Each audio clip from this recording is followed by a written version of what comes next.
স্বাধীন ভারতের প্রথম মহিলা প্রধানমন্ত্রী প্রিয়দর্শিনী ইন্দিরা গান্ধীর 108তম জন্মদিন সারা দেশের সমস্ত জায়গার সাথে কলকাতার আইটিসি পার্কে অনুষ্ঠিত হলো প্রদেশ কংগ্রেসের উদ্যোগে। মঙ্গলবার এখানে অবস্থিত ইন্দিরা গান্ধীর পূর্ণাবয় মূর্তিতে মাল্যদান করে শ্রদ্ধা জানানো হলো প্রদেশ কংগ্রেসের পক্ষ থেকে। এদিন প্রাক্তন প্রধানমন্ত্রীর উদ্দেশ্যে বক্তব্য রাখতে গিয়ে প্রদেশ কংগ্রেস সভাপতি শুভঙ্কর সরকার দাবি করেন, ওনার নামে কলকাতা মেট্রোর কোনো স্টেশন বা কোনো মেট্রো ভবনের নামকরণ করা হোক। এদিন অবশ্য আইটিসি পার্কে দেশের প্রথম মহিলা প্রধানমন্ত্রী ইন্দিরা গান্ধীর মূর্তিতে মাল্যদান করে শ্রদ্ধা নিবেদন করেন প্রদেশ কংগ্রেস সভাপতি শুভঙ্কর সরকার, প্রদীপ প্রসাদ সহ একাধিক প্রদেশ কংগ্রেস নেতৃত্ব। এদিন শুভঙ্কর সরকার তার বক্তব্যের মধ্য দিয়ে কেন্দ্রের সরকারকে কটাক্ষ করেন। তিনি বলেন, মণিপুরে অশান্ত পরিবেশ লক্ষ্য করা যাচ্ছে, অথচ সেই জায়গাকে শান্ত করবার কোনো রকম প্রয়াস না দেখিয়ে প্রধানমন্ত্রী নরেন্দ্র মোদী বিদেশ সফরে ব্যস্ত আছেন, যেন কোনোভাবেই তিনি মণিপুর যাওয়ার সময়ই পাচ্ছেন না বলেও কটাক্ষ করেন। বর্তমান প্রধানমন্ত্রী মণিপুরকে ব্রাত্য করে সেখানকার মানুষের সঙ্গে অন্যায় করছেন বলেও অভিযোগ আনেন প্রদেশ কংগ্রেস সভাপতি শুভঙ্কর সরকার। অন্যদিকে তার অভিযোগ, এই আইটিসি পার্কে স্থাপিত দেশের প্রথম মহিলা প্রধানমন্ত্রী ইন্দিরা গান্ধীর মূর্তির নিচে মেট্রোর কম্পন হয়ে থাকছে। প্রতিদিনের ওই কম্পনের জেরে একটু একটু করে তার পূর্ণাবয় মূর্তিটি যেন ক্ষয়ে ক্ষয়ে যাচ্ছে।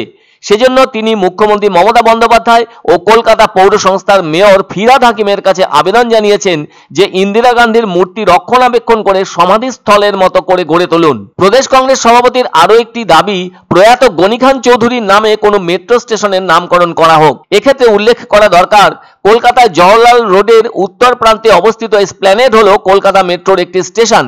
1984 সালে তৎকালীন প্রধানমন্ত্রী ইন্দিরা গান্ধী এই স্টেশন থেকেই মেট্রো পরিষেবার উদ্বোধন করেছিলেন, আর তাই কলকাতার প্রথম মেট্রো রেল পরিষেবা চালু হয়েছিল এসপ্ল্যানেড থেকে ভবানীপুর মেট্রো স্টেশন পর্যন্ত, যা প্রায় 40 বছর হয়ে গিয়েছে।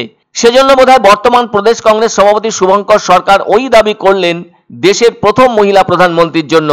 বলা যায়, দেশের তৃতীয় প্রধানমন্ত্রী ইন্দিরা গান্ধী দুটো টার্মে প্রধানমন্ত্রী থেকেছেন। একটি হলো 1966 সাল থেকে 1977 সাল পর্যন্ত এবং দ্বিতীয় টার্মটি হলো 1980 থেকে 1984 সাল পর্যন্ত। নিশ্চয়ই মনে আছে, হেনরি কিসিঞ্জার ইন্দিরা গান্ধীকে আয়রন লেডি হিসেবে বর্ণনা করেছিলেন।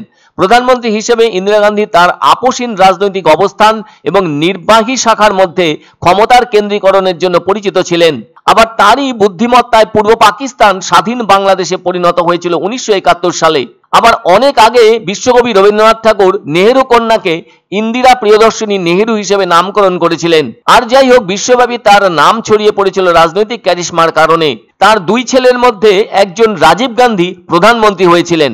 যেখানে মূর্তিটি আছে তার নিচ দিয়ে মেট্রো স্টেশন যাচ্ছে। মূর্তিটি প্রায় প্রত্যেক দিন কিছু না কিছু ক্ষয় হচ্ছে।